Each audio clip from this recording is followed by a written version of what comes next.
A segunda coisa que eu aprendo com esse texto é que essa força que vem de Deus, ela é diária. Ela é a todo momento. Ela está presente comigo. Tua força seja como os teus dias. Isso significa que Deus nos dá exatamente a força que eu preciso para suportar as agruras de hoje. Deus me dá exatamente a força que eu preciso para suportar a enfermidade que eu tenho hoje. Deus me dá exatamente a força para suportar os problemas que me acometeram hoje, aqui e agora. Muitos problemas ainda virão, mas Deus estará me fortalecendo. Deus estará me dando força. E Jesus nos ensina isso de outra maneira. Lá no Mateus 6,34, ele diz assim: não vos inquieteis, pois pelo dia de amanhã, porque o dia de amanhã cuidará de si mesmo. Basta a cada dia o seu próprio mal. Como é que a nossa mente divide o tempo? A nossa mente divide o tempo em passado, presente e futuro. Só que o passado não existe. Ele não é. Ele só existe na minha lembrança. E infelizmente tem gente que fez da mente um cemitério de recordações. Tem gente que tem na mente um cemitério de coisas ruins que ficam poluindo a sua mente. Ah, se eu tivesse conseguido aquele emprego. Ah, se eu não tivesse casado com fulano. Ah, se fulano tivesse casado comigo. E as pessoas vão nesse ar e vão lamentando pelo que perderam, lamentando pelo que passou, lamentando pelo que não existe mais, e vão deixando de realizar, e vão deixando de conquistar.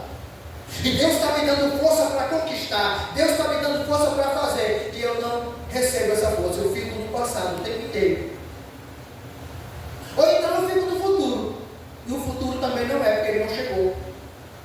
O futuro só existe na minha expectativa, e eu fico o tempo inteiro pensando no futuro.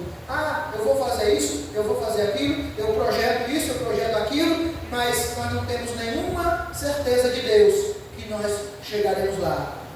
A única certeza que Deus nos dá é que cada dia que Ele me der, Ele vai me fortalecer. Por isso, o que eu tenho de fato? Eu tenho o presente. Eu tenho aqui e agora. E é aqui e agora que eu me realizo. É aqui e agora que eu concretizo. É aqui e agora que eu posso ser feliz. É aqui e agora que eu recebo a ajuda de Deus. É aqui e agora que Deus está comigo. É aqui e agora que eu atravesso as dificuldades da vida. É aqui, é no presente. Não é no futuro nem no passado.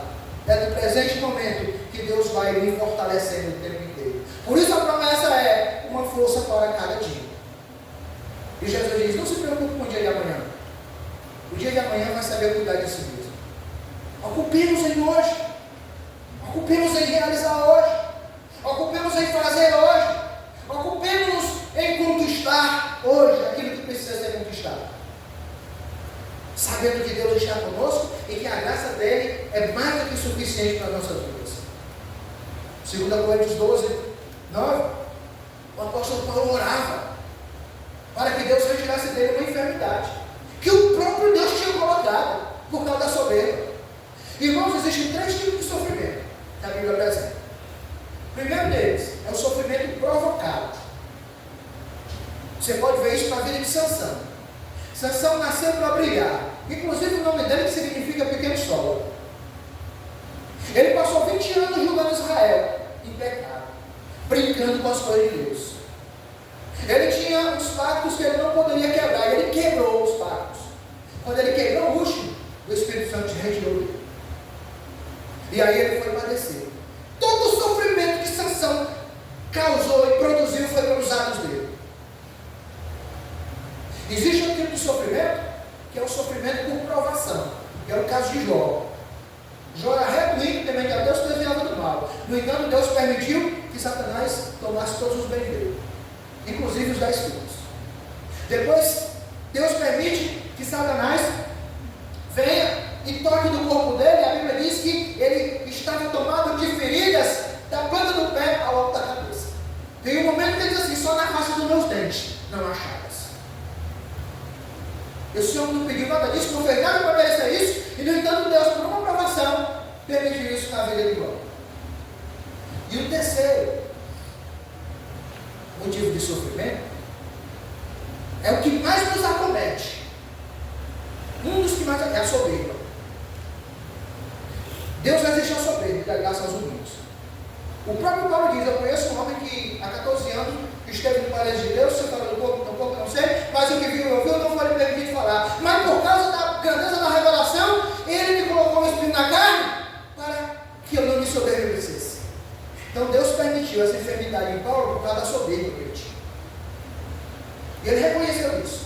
E ele ora 3 vezes pedindo para Deus tirar. E Deus disse: a minha graça te basta. A minha graça é suficiente. Paulo, a minha graça te basta. Porque o meu poder se aperfeiçoa na fraqueza. De boa vontade, pois me gloriarei nas minhas fraquezas, para que em mim habite o poder de Cristo. Então muitas vezes você está passando por sofrimento, muitas vezes você está passando por dificuldade, e você precisa identificar o motivo desse sofrimento. Mas você, estando com Deus, você tem que saber que Deus está lhe dando força para suportar.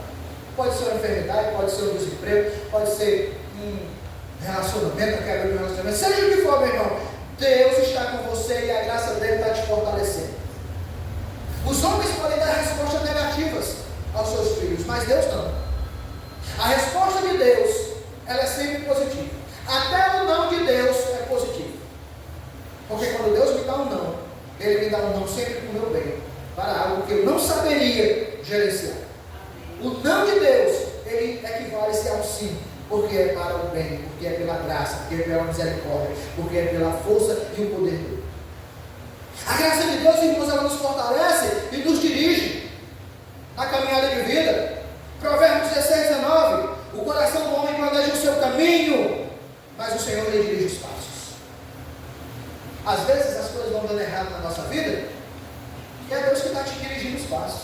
Aí Deus está dizendo: não é por aí, é por aqui.